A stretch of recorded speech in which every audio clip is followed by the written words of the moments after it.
What's up, everybody? Pastor Nate here with Wake World Ministry. I want to do another episode of Problem Solution on the Ferguson riots. I'm going to try to make this as fast as I can so people will actually watch this and understand the importance of this. Um, Before I begin, I want to say, I'm sorry for the loss that you have to the Brown family on both sides. I'm sorry that you all are going through this. I really am. Um, Let me just I'm going to state this. I'm not racist at all. I want to find a common ground here. But I also want you to heed me on this. As part of the problem is, I'm going to go to the problem, then I'm going to go to the solution. But before I do that, I want to just go ahead and let's say, for instance, let's say that the problem here is that the verdict of the officer being found not guilty is, I'm just saying, for instance, I'm not saying this is the case, is the cause of a corrupt justice system. In a whole, yes, I see that. We have some things to work on. But as far as this justice system and locally in Ferguson, when something is conducted by a jury, you can't really, unless you're bought out, really do anything about that. And because of the implementations that have been warned of, if this is to go through, of what will happen, what the people said in Ferguson, if this goes through as unjust, basically they said no justice, no peace, that they were going to rip the place apart. Well, obviously, I would see more people trying to buy out that the officer is guilty if it means keeping peace, but I'm not that way. I'm for peace. I'm for justice. What I'm saying is, okay, let's say the possibility is that the judge system is corrupt. Possibility. But still what you guys are doing is not right. That's the problem. But let's say that they are right, that the jury did get it right, that the officer is not guilty of murder, that he did act accordingly to his training.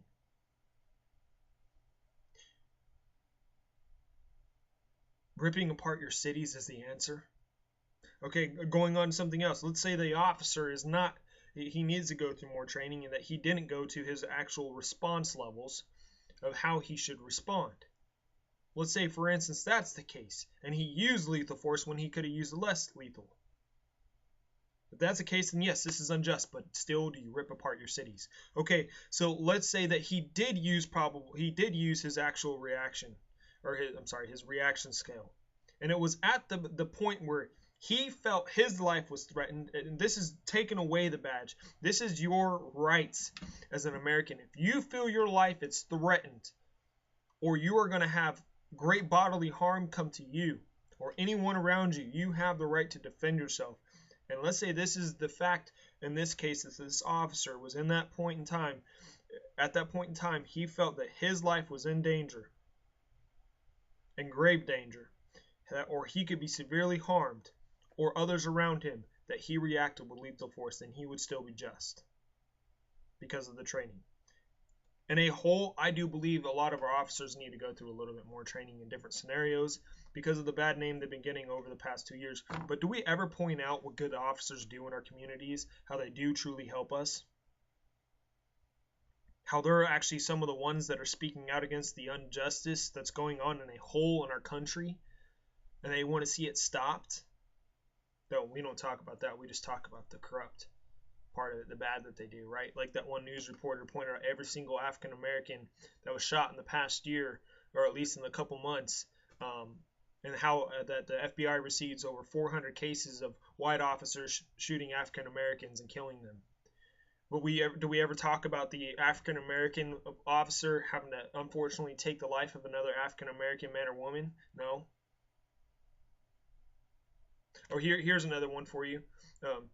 Do we ever hear riots breaking out because a gang member, let's say a white person, killed a white person because they're wearing different colors? Do we ever see a riot break out? Or how about, let's put the African American and African American against each other, and because they wear different colors, one of them gets killed and is murdered. Do we ever see a riot break out? No. But when a white officer kills an African American, everybody loses their mind. And they're willing to tear apart their very city. Let me ask you something. I know you said no peace, no justice. What is just about what you are doing? I'm saying that you have the right to protest by all means.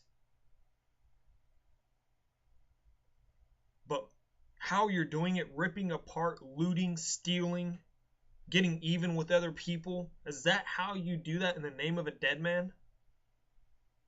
In the name of injustice, if that's what you feel it is?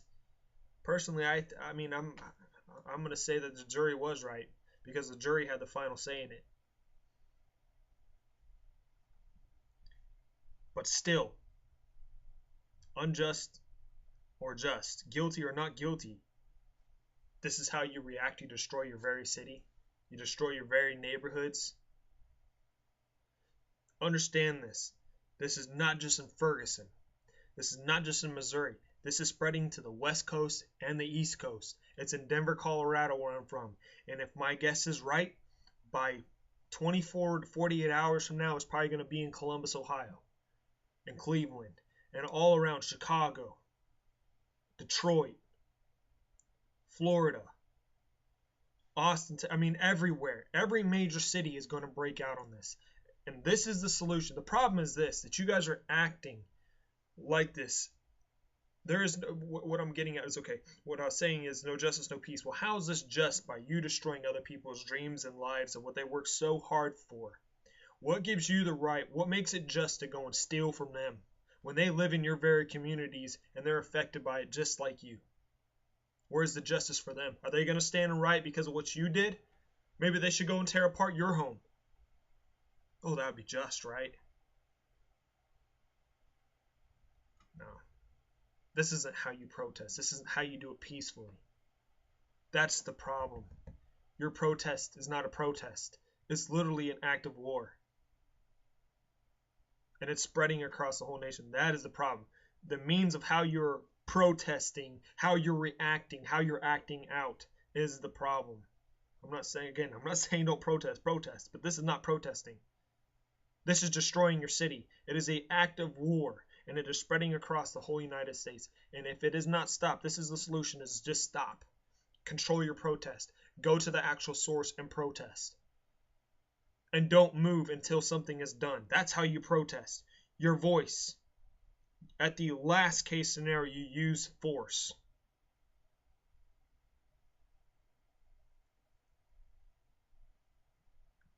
That's the solution. But let me tell you something. If this is not controlled, mark my words on this, if this is not controlled, if you're a leader in the midst of these Ferguson riots and you watch this, I plead with you to get things under control. Because if you think police are unfair, imagine when martial law is enacted. And that is where you don't have a say what you can and cannot do. They tell you what you can and cannot do, where you can and cannot go, and you have to be home at a certain time. There will be a curfew, and if you do not comply, you will be shot.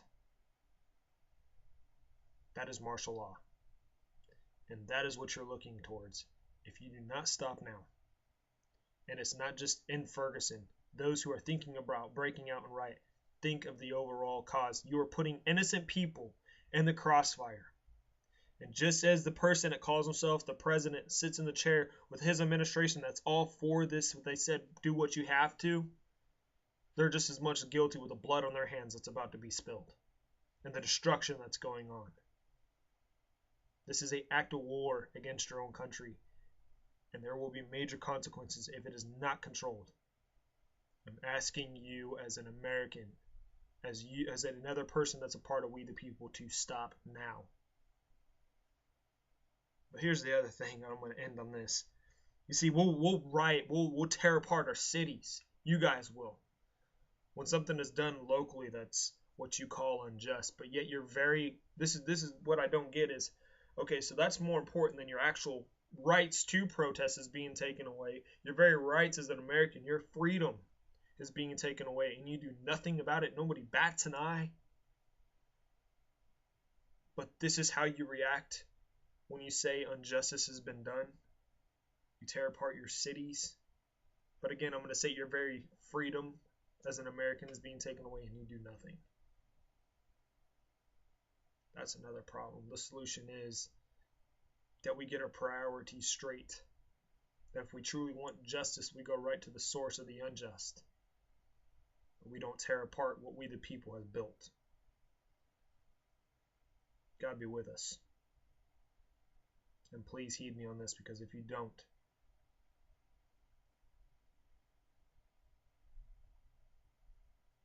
the face of this country will change entirely.